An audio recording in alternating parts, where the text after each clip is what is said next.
খুব ভালো লাগছে যে আমরা যে কষ্ট করেছি বা কি করেছি না করেছি, কতটুকু করতে পেরেছি, যাদের জন্য সিনেমাটা বানিয়েছি তাদের প্রত্যেকের ভালো লাগছে। এবং এই প্রথম আমি কোনো সিনেমায় দেখলাম, আমি সিনেমা হয়তো সরাসরি ঈদের সময়টা দেখতে আসি না, বিকজ আমি মনে করি যে আমার সিনেমা হলে আমি যদি যাই, আমি হলে হলে ঘুরে বেড়াই, তাহলে আমার অডিয়েন্স যারা আছে, আমাকে ভালোবেসে যারা আমার সিনেমাটা দেখতে আসছে, আমার সিনেমার ট্রেলার, টিজার, গান, আমার সিনেমা যারা ভালোবেসে দেখতে আসছে, যে শাকিব খানের সিনেমা দেখতে যাব, তারা হয়তো সিনেমাটা মনোযোগ দিয়ে দেখতে পারবে না।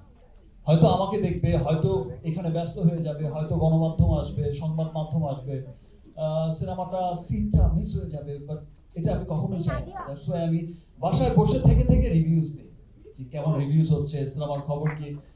টেনশন যতটা কাজ করে আমার প্রোডিউসার ডিরেক্টরদের, আমাদের টিমের, আমার প্রত্যেকটা সিনেমার ক্ষেত্রে, তার চেয়ে অনেক বেশি টেনশন কাজ করে আমার বাসায় বলে আমার নিজের, এবার তো ভালো লাগবে তো, কি হবে সিনেমা, আচ্ছা কেমন হবে সিনেমা।